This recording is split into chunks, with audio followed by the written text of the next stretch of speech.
നമസ്കാരം. ഞാൻ ഡോക്ടർ കീർത്തി സുരേഷ്.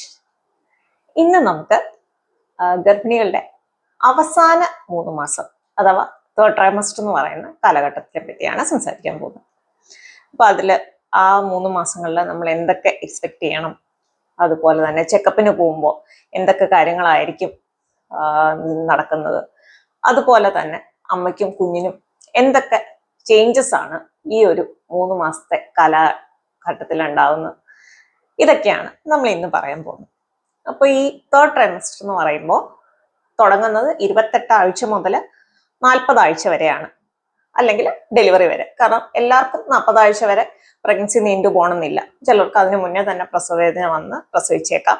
ചിലർക്ക് അതിന് മുന്നേ തന്നെ പ്രസവിപ്പിക്കേണ്ട എന്തെങ്കിലും കാരണങ്ങൾ ഉണ്ടായിട്ട് നേരത്തെ തന്നെ മരുന്ന് വെച്ചോ ട്രിപ്പിട്ടോ ഒക്കെ പ്രസവിപ്പിക്കേണ്ടി വന്നേക്കാം. അപ്പോൾ ആ കാലഘട്ടത്തിനെയാണ് നമ്മൾ തേർഡ് ട്രൈമസ്റ്റർ എന്ന് പറയുന്നത്. അപ്പൊ ഈ തേർഡ് ട്രൈമസ്റ്റർ എന്ന് പറഞ്ഞു കഴിഞ്ഞാൽ ശരിക്കും അമ്മയെ സംബന്ധിച്ചിടത്തോളം അത്ര ഒരു കംഫർട്ടബിൾ ആയിട്ടുള്ള ഒരു കാലഘട്ടം അല്ല. പലർക്കും സെക്കൻഡ് ട്രൈമസ്റ്റർ പോലെ അല്ല. ഈ അവസാന 3 മാസങ്ങളിലാണ് പൊതുവെ ഗർഭിണികൾക്ക് ശാരീരികമായിട്ടുള്ള അസ്വസ്ഥതകൾ പലതും കണ്ടുവരുന്നത്. ഇപ്പം ഉദാഹരണത്തിന് പറയുകയാണെങ്കിൽ കുഞ്ഞ് വലുതാവുന്നതിനനുസരിച്ച് വയറ് സ്ട്രെച്ച് ആവും, അപ്പൊ കുറച്ച് വയറുവേദനയൊക്കെ ഉണ്ടാവും. അതുപോലെ തന്നെ നടുവേദന, അങ്ങനത്തെ ബുദ്ധിമുട്ടുകളെല്ലാം പ്രഗ്നൻസിയുടെ ഈ കാലഘട്ടത്തിലാണ് ഏറ്റവും കൂടുതൽ ഉണ്ടാവുന്നത്. അപ്പം അതിനുവേണ്ടി നമ്മൾ ശ്രദ്ധിക്കാനുള്ള കാര്യങ്ങൾ എന്താണെന്ന് വെച്ച് കഴിഞ്ഞാൽ, നമ്മൾ നിൽക്കുമ്പോഴും നടക്കുമ്പോഴും ഒക്കെ നമ്മുടെ പോസ്ചർ കറക്റ്റ് ആയിട്ട്, നമ്മുടെ സ്പൈൻ സ്ട്രെയിറ്റ് ആയിട്ട് നിൽക്കത്തക്ക രീതിയിൽ വേണം നിൽക്കാനാണെങ്കിലും നടക്കാനാണെങ്കിലും ഇരിക്കാനാണെങ്കിലും. അത് വളരെ വളരെ പ്രധാനപ്പെട്ട കാര്യമാണ്. പിന്നെ കിടക്കുമ്പോൾ ശ്രദ്ധിക്കാനുള്ള കാര്യം എന്ന് വെച്ച് കഴിഞ്ഞാൽ, കുഞ്ഞിന്റെ വളർച്ചയ്ക്കായിക്കോട്ടെ, അമ്മയുടെ നടുവേദന പോലെയുള്ള അസ്വസ്ഥതകൾ കുറയ്ക്കാനായിക്കോട്ടെ, ഏറ്റവും നല്ലത് ഇടത്തുവശം ചരിഞ്ഞ് കിടക്കുന്നതാണ്. കട്ടിലിൽ കഴിയുന്നതും ഇടത്തുവശം ചരിഞ്ഞ് കിടക്കുക. പിന്നെ ശ്രദ്ധിക്കാനുള്ളത്, നമുക്ക് ഡീഹൈഡ്രേഷൻ ഉണ്ടെങ്കിൽ, ശരീരത്തിലുള്ള വെള്ളത്തിന്റെ അളവ് കുറഞ്ഞു കഴിഞ്ഞു കഴിഞ്ഞാൽ ക്രാംസ് വരാനുള്ള സാധ്യത കൂടുതലാണ്. അപ്പം വെള്ളത്തിന്റെ അളവ് ശരീരത്തിൽ പ്രോപ്പറായിട്ടുണ്ടെന്ന് എൻഷുർ ചെയ്യേണ്ട ഒരു സമയം കൂടിയാണിത്. അതായത് ഡെയിലി 2 ലിറ്റർ വെള്ളം കുടിക്കുന്നുണ്ടെന്ന് ഉറപ്പാക്കുക.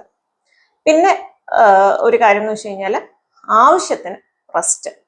അത് രാത്രി ഉറക്കം എന്നുള്ള രീതിയിൽ ഒരു 8 മണിക്കൂറെങ്കിലും ഉറക്കവും പകല് ഒരു 1-2 മണിക്കൂർ റെസ്റ്റും. അത് ഉറക്കമല്ല, 1-2 മണിക്കൂർ റെസ്റ്റും ആവശ്യമായിട്ടുണ്ട്. അതുപോലെ തന്നെ പ്രധാനപ്പെട്ടതാണ് ആക്റ്റീവായിട്ടിരിക്കുക എന്നുള്ളത്. ഡെയിലി രാവിലെയോ വൈകിട്ടോ ഒരു അരമണിക്കൂർ നടത്തോ, അങ്ങനത്തെ എന്തെങ്കിലും ഒരു കൈൻഡ് ഓഫ് ചെറിയ രീതിയിലുള്ള എക്സസൈസ് ചെയ്ത് ആക്റ്റീവായിട്ട് ഇരിക്കുന്നവരിൽ പൊതുവേ ഇങ്ങനത്തെ വയറുവേദനയാണെങ്കിലും നടുവേദനയാണെങ്കിലും കുറവായിട്ടാണ് കണ്ടുവരുന്നത്. അതുപോലെ തന്നെ കാലിലെ മസിൽ പിടുത്തം, ക്രാംസ് നമ്മൾ പറയും, ഏറ്റവും കൂടുതൽ അത് രാത്രിയിലാണ് ഉണ്ടാവുന്നത്. അതുപോലെ തന്നെ തണുപ്പുള്ള സമയത്തും ക്രാംസ് ഒക്കെ കൂടുതലായിട്ട് ഉണ്ടാവാൻ സാധ്യതയുണ്ട്. അപ്പം അത് ഒഴിവാക്കാനായിട്ട് പ്രധാനമായിട്ടും ചെയ്യേണ്ടത് കാൽഷ്യം ഗുളിക മുടങ്ങാതെ കഴിക്കുക എന്നുള്ളതാണ്. കാരണം ഈ പറഞ്ഞ പോലെ ഡീഹൈഡ്രേഷൻ മൂലവും കാൽഷ്യത്തിന്റെ കുറവ് മൂലവും ഈ ക്രാംസ് വരാം.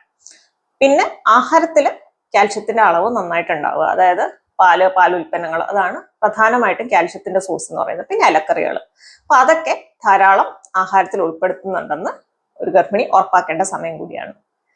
പിന്നെ ഉള്ള കാര്യം എന്ന് വെച്ച് കഴിഞ്ഞാൽ, നമ്മുടെ ബ്രസ്റ്റിന്റെ ഡെവലപ്മെന്റ് കുറച്ചുകൂടെ നടക്കുകയും കുറച്ചുകൂടെ ഗ്രോത്ത് വരികയും ചെറിയ രീതിയിലുള്ള വേദന ബ്രസ്റ്റിന് ഉണ്ടാവുകയും ചെയ്യുന്ന ഒരു സമയമാണിത്.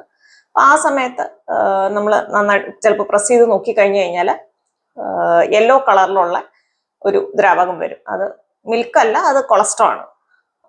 അത് നോർമലാണ്, നമ്മുടെ പ്രഗ്നൻസിയിൽ നോർമലാണ്. നമ്മുടെ കുഞ്ഞിനെ മുലയൂട്ടാൻ വേണ്ടിയിട്ട് ഒരു ഗർഭിണിയുടെ ബോഡി തയ്യാറെടുക്കുന്നതിന്റെ ഒരു ലക്ഷണം കൂടിയാണ്. പിന്നെ വരുന്ന ഒരു ബുദ്ധിമുട്ടെന്ന് പറഞ്ഞു കഴിഞ്ഞാൽ, ഇടയ്ക്കിടയ്ക്ക് യൂറിൻ പാസ് ചെയ്യാനുള്ള ഒരു ടെൻഡൻസി ഉണ്ടാവും. അത് തീർച്ചയായിട്ടും കുഞ്ഞ് വളർന്ന് കുഞ്ഞിന്റെ തലയുടെ പൊസിഷൻ താഴേക്ക് ഇറങ്ങി കഴിയുമ്പോൾ ആ ഭാഗത്ത് തന്നെയാണ് നമ്മുടെ മൂത്രസഞ്ചി വരുന്നത്. അപ്പൊ അവിടെ കൂടുതൽ പ്രഷർ വന്നു കഴിയുമ്പോൾ ഇടയ്ക്കിടയ്ക്ക് യൂറിൻ പാസ് ചെയ്യാനുള്ള ഒരു ടെൻഡൻസി ഉണ്ടാവും. അതുകൊണ്ട് വെള്ളം കൂടി കുറയ്ക്കണം എന്നല്ല, വെള്ളം കൂടി കഴിയുന്നതും പകല് കൂടുതലാക്കുക. അതായത് ഒരു 1-1.5 ലിറ്റർ വെള്ളം വൈകിട്ട് ഒരു 6 മണിക്കുള്ളിൽ കുടിക്കത്തക്ക രീതിയിൽ വേണം പ്ലാൻ ചെയ്യാനായിട്ട്. വൈകിട്ട് ഒരു 6 മണിക്ക് ശേഷം ഒരു 1/2 ലിറ്റർ വെള്ളം എന്നുള്ള രീതിയിൽ കുറയ്ക്കുക. ഇല്ലെങ്കിൽ എന്താ പ്രശ്നം വെച്ച് കഴിഞ്ഞാൽ, നമുക്ക് രാത്രി ഇടയ്ക്കിടയ്ക്ക് എണീറ്റ് യൂറിൻ പാസ് ചെയ്യേണ്ടി വരും. അപ്പൊ നമ്മുടെ ഉറക്കം നഷ്ടപ്പെടും, അപ്പൊ നമ്മുടെ റെസ്റ്റ് കുറയും, അപ്പൊ നമുക്ക് ക്ഷീണം കൂടുതലായിട്ടുണ്ടാവും. കാരണം ഇത് നമുക്ക് ഡെലിവറി കഴിയാതെ എന്തായാലും കംപ്ലീറ്റ് ആയിട്ട് മാറ്റാൻ പറ്റില്ല. പിന്നെ ഇതിന്റെ കൂടെ ശ്രദ്ധിക്കേണ്ട കാര്യം എന്ന് വെച്ച് കഴിഞ്ഞാൽ ഇടയ്ക്കിടയ്ക്ക് യൂറിൻ പാസ് ചെയ്യാനുള്ള ടെൻഡൻസി ചിലപ്പോൾ യൂറിനറി ഇൻഫെക്ഷൻ്റെ ആവാം, അതായത് മൂത്രത്തിൽ പഴുപ്പ്. പക്ഷെ മൂത്രത്തിൽ പഴുപ്പ് കൊണ്ടുള്ള ഇങ്ങനത്തെ ബുദ്ധിമുട്ടാണെങ്കിൽ കൂടെ മിക്കവാറും പനിയോ അല്ലെങ്കിൽ ശക്തിയായിട്ടുള്ള വയറുവേനയോ ഒക്കാനോ ഛർദിയോ അങ്ങനത്തെ വേറെ എന്തെങ്കിലും ബുദ്ധിമുട്ടുകളും കൂടി കാണും. അങ്ങനെയാണെങ്കിൽ തീർച്ചയായിട്ടും നിങ്ങൾ കാണിച്ചുകൊണ്ടിരിക്കുന്ന ഡോക്ടറെ ഉടനടി സമീപിക്കേണ്ടതിന്റെ ആവശ്യകതയുണ്ട്. പിന്നെ ഉള്ളൊരു വ്യത്യാസം എന്ന് വെച്ച് കഴിഞ്ഞാൽ നമ്മുടെ കാലിൽ നീര് വരും ഗർഭിണികൾക്ക് ഈ സമയമാകുമ്പോൾ.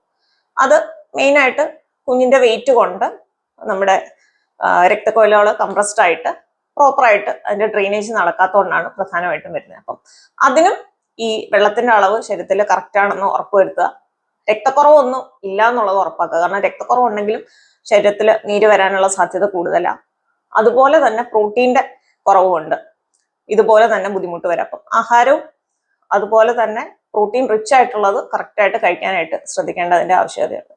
വളരെ അപൂർവമായിട്ട് BP കൂടുന്നത്, ബ്ലഡ് പ്രഷർ കൂടുന്നതിന്റെ ലക്ഷണവും ആവാം ഈ കാലിൽ അമിതമായിട്ടുള്ള നീര് വരുന്നത്.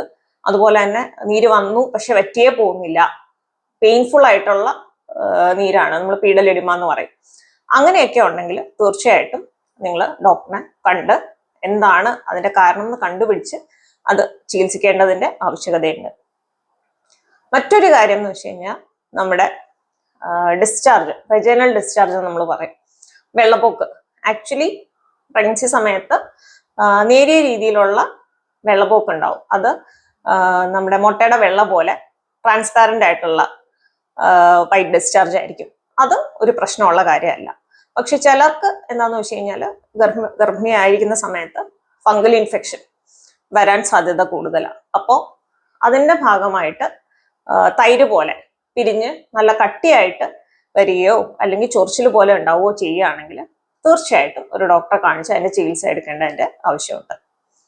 പിന്നെ വരുന്ന ഡിസ്ചാർജ് എന്ന് വെച്ച് കഴിഞ്ഞാൽ വെള്ളം പോലെയുള്ള ഡിസ്ചാർജ് ആണ്. അങ്ങനെ വരുമ്പോൾ ശ്രദ്ധിക്കേണ്ടത് വെള്ളം പൊട്ടിപ്പോയി പ്രസവവേദനയുടെ ആരംഭമാണോ എന്നുള്ളത് നമ്മൾ ഒരു ഡോക്ടറിനെ കൊണ്ട് തീർച്ചയായിട്ടും ചെക്ക് ചെയ്യിച്ച് കൺഫേം ചെയ്യണം. അപ്പൊ ഇതൊക്കെയാണ് പൊതുവെ ഗർഭിണികളിൽ വരുന്ന ശാരീരികമായിട്ടുള്ള ചേഞ്ചസും ചെറിയ രീതിയിലുള്ള ബുദ്ധിമുട്ടുകളും. പക്ഷെ പോസിറ്റീവ് സൈഡ് എന്താന്ന് വെച്ച് കഴിഞ്ഞാൽ കുഞ്ഞിന്റെ അനക്കമൊക്കെ നല്ലപോലെ അറിഞ്ഞു തുടങ്ങുന്ന സമയമാണിത്. അപ്പോൾ അതിന്റെ ഒരു സന്തോഷം എന്തായാലും കാണും. പിന്നെ കുഞ്ഞില് വരുന്ന വ്യത്യാസം എന്ന് ചോദിച്ചു കഴിഞ്ഞാൽ കുഞ്ഞിന് ശരിക്കും പറഞ്ഞു കഴിഞ്ഞാൽ വെയിറ്റ് മെയിനായിട്ട് കൂടുന്നത് ഈ കാലഘട്ടത്തിലാണ്. അതായത് ഒരു സെക്കൻഡ് ട്രൈമസ്റ്റർ കഴിയുമ്പോൾ ഒരു 27 ആഴ്ചയ്ക്ക് ആയി കഴിയുമ്പോൾ ഏകദേശം 1 കിലോ ആയിരിക്കും കുഞ്ഞിന്റെ ഭാരം എന്ന് പറയുന്നത്. അത് പ്രസവ തീയതിയോട് അടുക്കുമ്പോഴത്തേക്കും ഒരു നോർമൽ കുഞ്ഞാണെങ്കിൽ, വേറെ വളർച്ചക്കുറവ് അങ്ങനത്തെ ബുദ്ധിമുട്ടൊന്നും ഇല്ലാത്ത കുഞ്ഞുങ്ങളാണെങ്കിൽ 2.5 കിലോ മുതൽ 3.5 കിലോ വരെ ആയിരിക്കും ഏകദേശം അവരുടെ വെയിറ്റ് ഉണ്ടാവുക. അപ്പൊ ആ ഒരു വെയിറ്റ് മെയിനായിട്ട് വെക്കുന്നത് ഈ 3 മാസത്തെ പീരീഡിലാണ്. പിന്നെ വരുന്നതെന്ന് വെച്ച് കഴിഞ്ഞാൽ ഈ കുഞ്ഞിന്റെ സെൻസ് ഓർഗൻസ്, അതായത് ഇപ്പം കാണാൻ തുടങ്ങുന്നത് അതുപോലെ തന്നെ കേൾക്കാൻ തുടങ്ങുന്നത്, അതിന്റെയൊക്കെ ഡെവലപ്മെന്റ് ഓൾമോസ്റ്റ് പൂർത്തിയാവുന്നത് ഈ സമയത്താണ്. അപ്പം അമ്മയുടെ സൗണ്ടിനോടൊക്കെ നല്ല റെസ്പോൺസ് ഉള്ള സമയമായിരിക്കും ഇത്. അതുപോലെ തന്നെ പകലും രാത്രിയും ഒക്കെ കുഞ്ഞ് വയറ്റിനുള്ളിൽ വെച്ച് തന്നെ തിരിച്ചറിയാൻ തുടങ്ങുന്ന സമയം കൂടിയാണിത്. അതുപോലെ കുഞ്ഞിന്റെ അനക്കങ്ങളൊക്കെ കുറച്ചുകൂടെ എവിഡന്റ് ആയിട്ട് മനസ്സിലാവും. കാരണം എന്ന് വെച്ച് കഴിഞ്ഞാല് ബോൺസിന്റെ ഡെവലപ്മെന്റ് ആയിക്കോട്ടെ, മസിൽസിന്റെ ഡെവലപ്മെന്റ് ആയിക്കോട്ടെ, ഒക്കെ മെയിൻ ആയിട്ട് നടക്കുന്ന ഈ സമയത്താണ്. അതുകൊണ്ടും കൂടിയാണ് കാൽഷ്യം റിച്ച് ആയിട്ടുള്ള ഫുഡ് മെയിനായിട്ട് ഗർഭിണി ഈ സമയത്ത് കഴിക്കണം എന്ന് പറയുന്നത്. കാരണം കാൽഷ്യം ആണ് പ്രധാനമായിട്ടും നമുക്ക് ഈ കുഞ്ഞിന്റെ എല്ലുകളുടെയും അതുപോലെ തന്നെ മസിലിന്റെയും ഒക്കെ ഗ്രോത്തിനും ഡെവലപ്മെന്റിനും ആവശ്യമായിട്ടുള്ളത്. അപ്പൊ അതൊക്കെ ആ ചേഞ്ചസ് ഒക്കെ വരുന്നതും എല്ലാ സിസ്റ്റംസും, ഇപ്പൊ ദഹനത്തിന്റെ സിസ്റ്റം മുതൽ ഓൾമോസ്റ്റ് എല്ലാ സിസ്റ്റംസും പ്രോപ്പറായിട്ട് ഒരു ഡെവലപ്മെന്റ് സ്റ്റേജ് കംപ്ലീറ്റ് ആവുന്നത് ഈ കാലഘട്ടത്തിലാണ്. ആകെ നമ്മുടെ ശ്വാസകോശം മാത്രമേ ഉള്ളൂ കുഞ്ഞ് പുറത്ത് വന്നതിന് ശേഷം കംപ്ലീറ്റ് ആയിട്ട് ഡെവലപ്പ് ചെയ്യുന്നത്. കാരണം വയറ്റിനുള്ളിൽ കിടക്കുമ്പോൾ കുഞ്ഞിന് അതിന്റെ ലങ്സ് വെച്ച് ഓക്സിജൻ എടുക്കേണ്ട കാര്യമില്ല, അമ്മയുടെ മറുപിള്ളയിൽ നിന്നായിരിക്കും ഓക്സിജൻ കിട്ടുന്നത് കുഞ്ഞിന്. അപ്പോൾ അങ്ങനെയാണ് കുഞ്ഞിന് ചേഞ്ചസ് ഒക്കെ സംഭവിക്കുന്നത്. ഈ സമയത്ത് നമ്മൾ ആന്റിനേറ്റൽ ചെക്കപ്പിന് എത്ര ഫ്രീക്വന്റ് ആയിട്ട് പോകണമെന്ന് ചോദിച്ചു കഴിഞ്ഞാൽ ശരിക്കും പറഞ്ഞാൽ വേറെ ഒരു പ്രശ്നങ്ങളും ഇല്ലാത്ത ഒരു നോർമൽ ഗർഭിണി, അതായത് പ്രഷർ ഇല്ല, ഷുഗർ ഇല്ല, കുഞ്ഞിന് വേറെ കോംപ്ലിക്കേഷൻസ് ഒന്നും ഇല്ല, അങ്ങനെ ഒരാൾ തീർച്ചയായിട്ടും 2 ആഴ്ച കൂടുമ്പോഴാണ് ഡോക്ടറെ കാണാൻ പോകേണ്ടത്. അത് 28 ആഴ്ച മുതൽ 36 ആഴ്ച വരെയുള്ള സമയത്ത്. 36 ആഴ്ച കഴിഞ്ഞു കഴിഞ്ഞാൽ എല്ലാ ആഴ്ചയും ചെക്കപ്പിന് പോകേണ്ടതിന്റെ ആവശ്യകതയുണ്ട്. പിന്നെ ഈ ചെക്കപ്പിൽ എന്തൊക്കെയാ ചെയ്യുന്നതെന്ന് വെച്ച് കഴിഞ്ഞാൽ എല്ലാ ചെക്കപ്പിലും നേരത്തെ നമ്മൾ പറഞ്ഞിട്ടുള്ള പോലെ വെയിറ്റ് നോക്കും, ബ്ലഡ് പ്രഷർ നോക്കും. അത് രണ്ടും വളരെ ഇമ്പോർട്ടൻ്റ് ആയിട്ടുള്ള കാര്യമാണ്. പിന്നെ ഈ 3 മാസത്തിൽ ഒരിക്കലെങ്കിലും നമ്മുടെ രക്തത്തിന്റെ അളവ് ഹീമോഗ്ലോബിൻ ചെക്ക് ചെയ്യും. കാരണം രക്തക്കുറവ് എന്തെങ്കിലും ഉണ്ടെങ്കിൽ അത് കറക്റ്റ് ചെയ്യാനുള്ള സമയമായി. ഒരു ഗർഭിണിയും രക്തക്കുറവായിട്ട് പ്രസവത്തിന്റെ സമയത്തിലേക്ക് പോകാൻ പാടില്ല. അതിന് മുന്നേ തന്നെ കറക്റ്റഡ് ആക്കണം. ഇല്ലെങ്കിൽ പ്രസവ സമയത്തുള്ള രക്തസ്രാവം അമിതമാകാനും ബാക്കി കോംപ്ലിക്കേഷൻസ് ഒക്കെ വരാനും സാധ്യതയുണ്ട്. അതുപോലെ തന്നെ ശരീരത്തിലെ ഷുഗറിന്റെ അളവ് ഒന്നുകൂടെ ചെക്ക് ചെയ്യുന്ന സമയമാണ് ഈ പീരീഡ് എന്ന് പറഞ്ഞ്.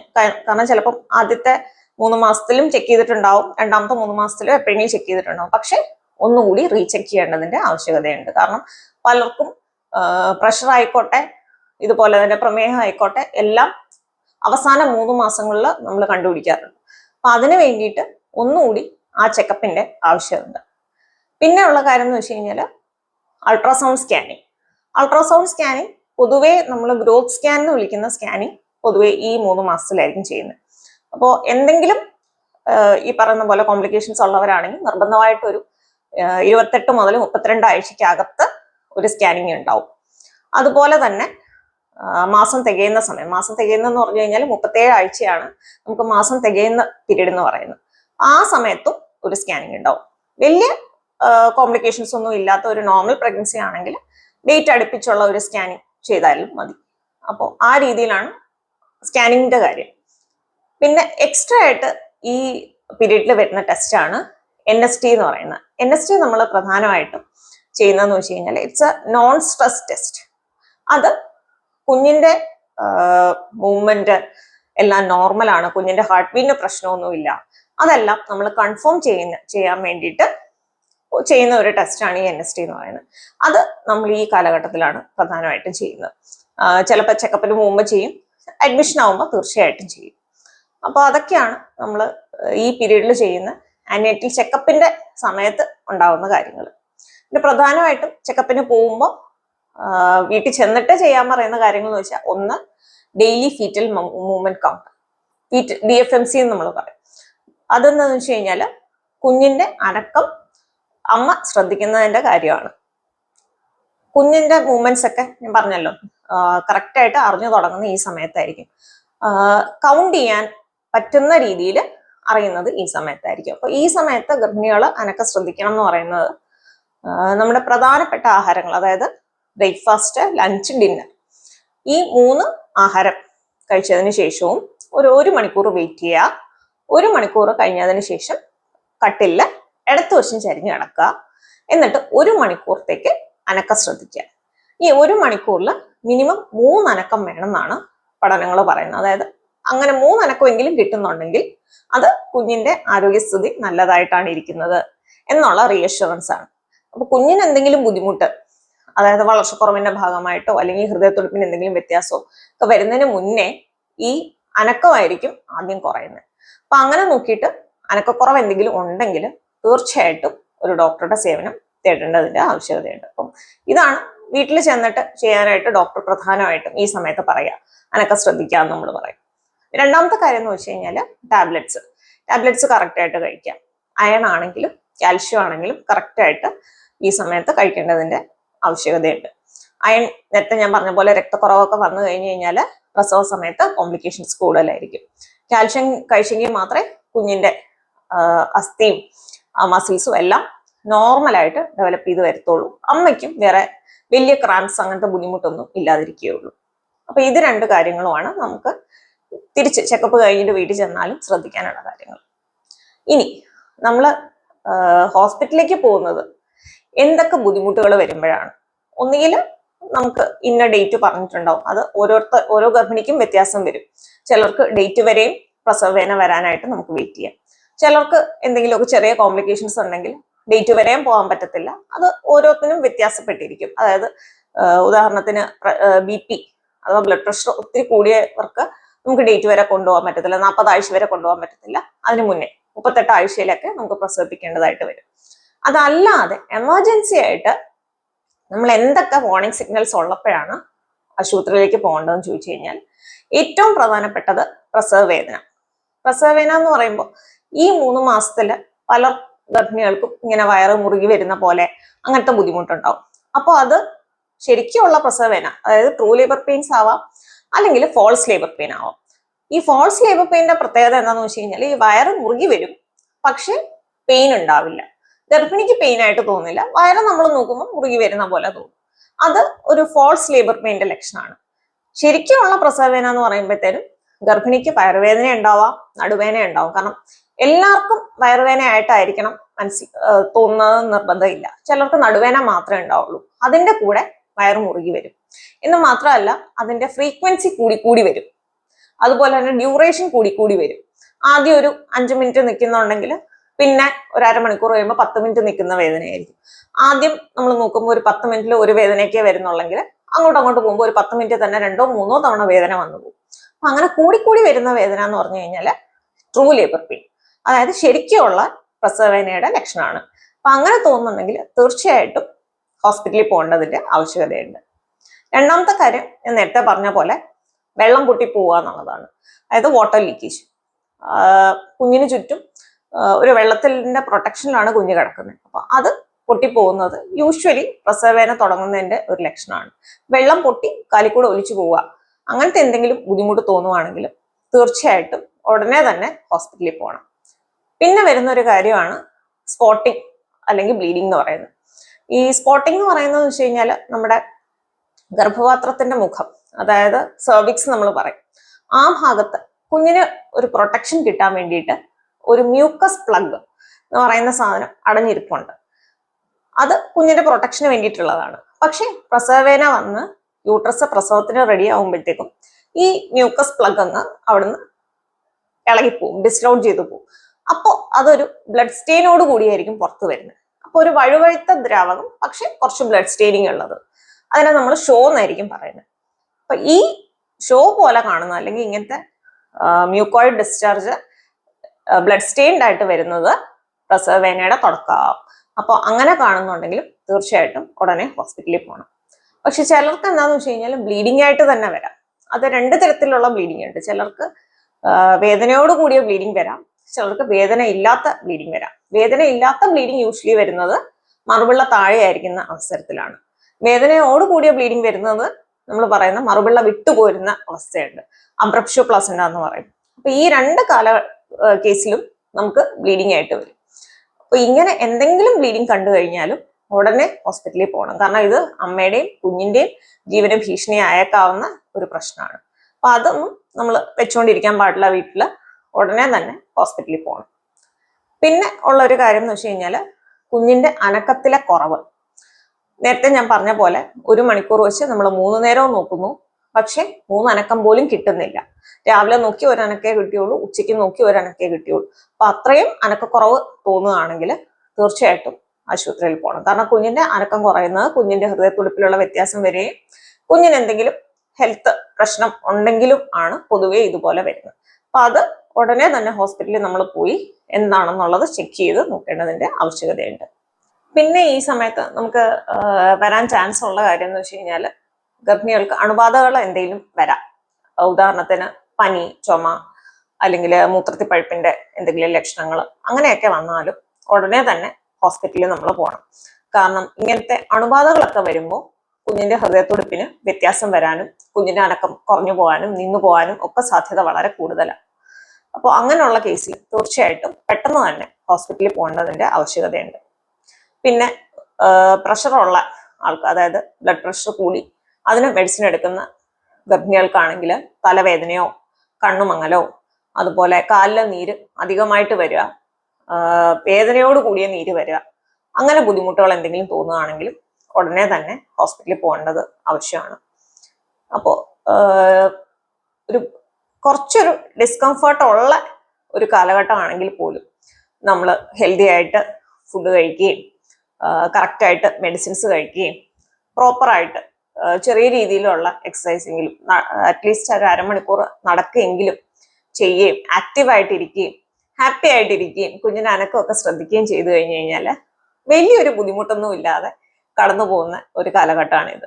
ഇനി ഈ സമയത്താണ് നമ്മൾ പ്രഗ്നൻസിയുടെ ലാസ്റ്റ് പീരീഡ് എന്ന് പറയുന്ന പ്രസവത്തിനെ പറ്റിയൊക്കെ കുറച്ചൊക്കെ വായിച്ച് മനസ്സിലാക്കുകയും കേട്ട് മനസ്സിലാക്കുകയും നമ്മുടെ ഫ്രണ്ട്സിനോടും നമ്മുടെ വീട്ടിലുള്ള മുതിർന്നവരോടും ഒക്കെ ചോദിച്ച് കുറച്ചൊക്കെ കാര്യങ്ങൾ പ്രസവത്തെ സംബന്ധിച്ച് അറിഞ്ഞു വെക്കുന്നത് പൊതുവെ പ്രസവ സമയത്തുള്ള ആങ്സൈറ്റി, ആകാംക്ഷയും ടെൻഷനും ഒക്കെ കുറച്ച് കുറഞ്ഞിരിക്കാനും കൂടി സഹായിക്കും. അപ്പം ഈ കാലഘട്ടം അതിനും കൂടെ വേണ്ടിയിട്ട് യൂസ് ചെയ്യാം.